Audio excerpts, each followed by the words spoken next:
Standard 9. Yesterday we had discussed about the first suitor. Okay, he is the Neapolitan prince, and the second suitor was the County of Palatine. Now, according to Portia, she has rejected the two of them because the Prince of Naples only speaks about his horses. All his conversation is dealing only with horses. Okay.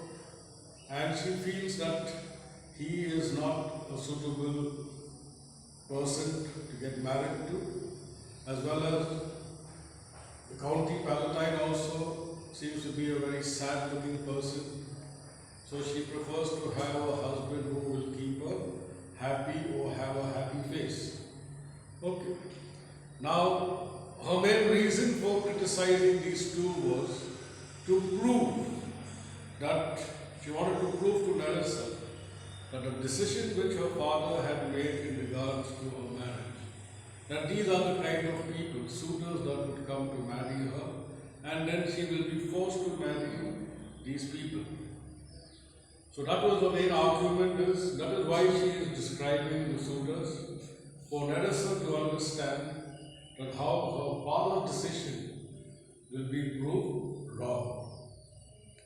Then at last she tells, God defend me from these two.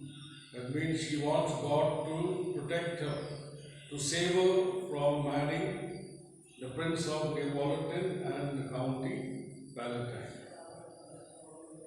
Then Nerissa says, how say you by the French Lord Monsieur Le Bon? Or the next suitor, the third suitor happens to be a French lord. Okay. Now in history, we know that England and France, they could never hit it out with each other, or these two countries don't agree with each other. So the English audience would now like to listen to the comment about how an English lady is going to pass a comment on the French people. Okay. So this is a kind of a trick which Shakespeare had used, keeping the neighboring countries as well and the relationship. So now the third suitor happens to be a French man. So she says, God made him, and therefore let him pass for a man. Okay. Says God has created him. He is a man made, he is physically has got a masculine body. Okay. So she does not consider him to be a man means he does not possess the quality of, or he does not possess masculine qualities. In truth, I know it is a sin to be a mocker. Says, I know that it is a sin to make fun of any man. But why?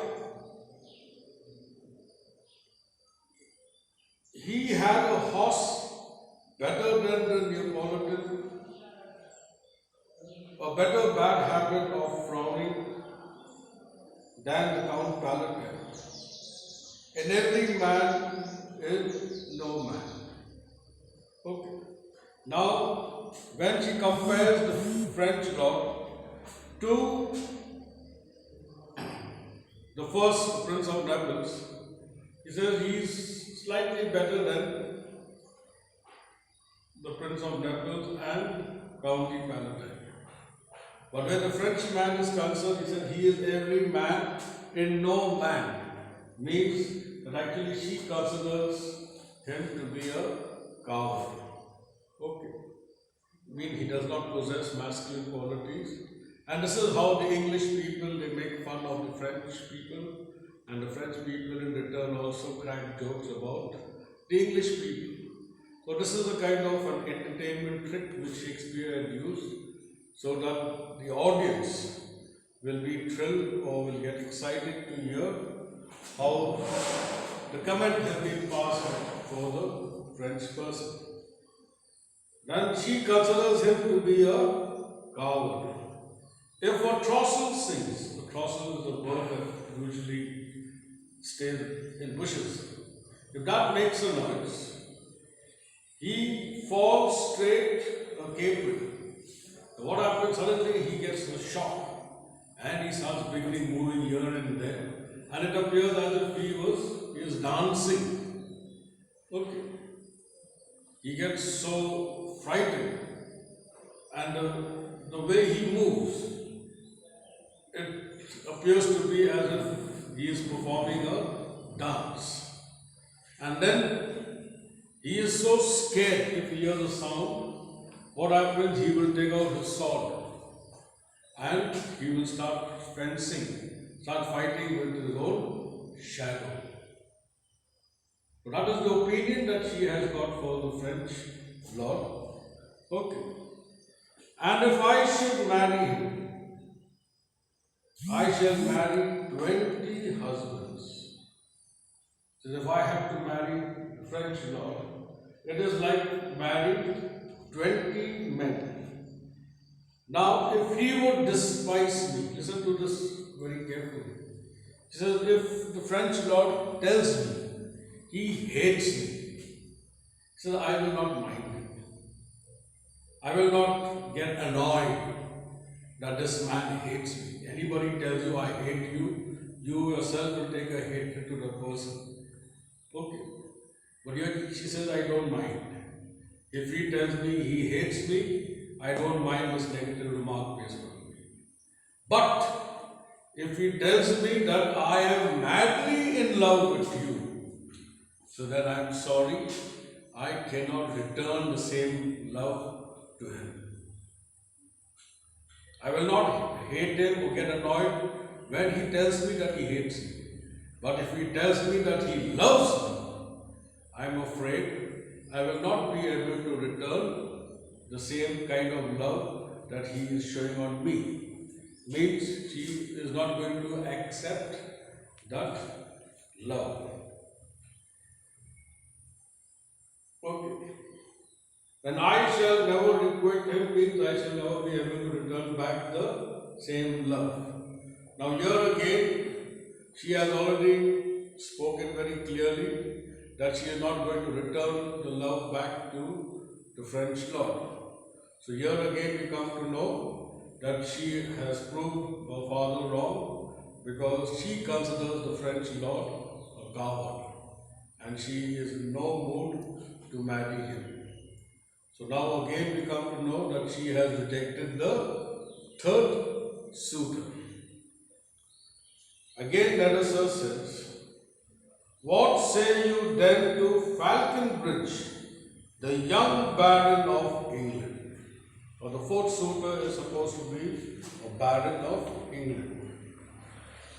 Then Portia says, you know, I say nothing to him, for he understands not me, nor I him.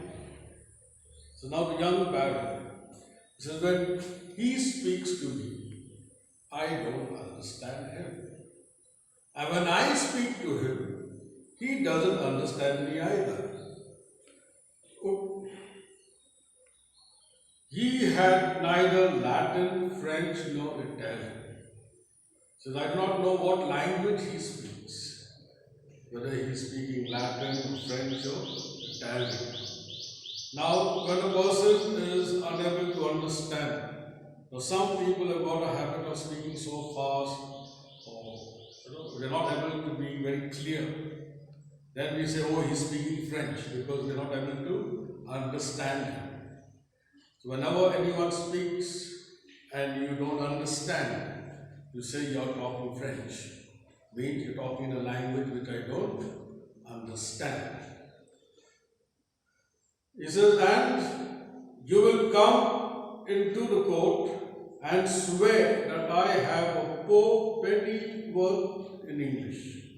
So then the same man, he criticizes me. In the court, in front of everyone, he tries to insult me and says that I have got a poor knowledge in English. I cannot speak proper English. The same man, when he speaks, you do not know which language he is speaking. Either he is speaking English, Latin, French, or Italian. And he has the audacity to make fun of my English. He is a proper man's picture, but alas, who can converse with a dumb show? Okay, he is a proper man means here she gives a credit to the Englishman and says he is a good looking person. But when you speak to him, you have to speak in sign language. Now there is a game called Dumb Shut Up. So that way, whenever he speaks in a sign language. Because when he opens his mouth to speak, you will not be able to understand. So throughout her life, she will have to make signs and talk to this young baron of England. How oddly he is suited. He is also very funnily dressed. He may be a good looker, he's a handsome guy, but his dressing is also very funny.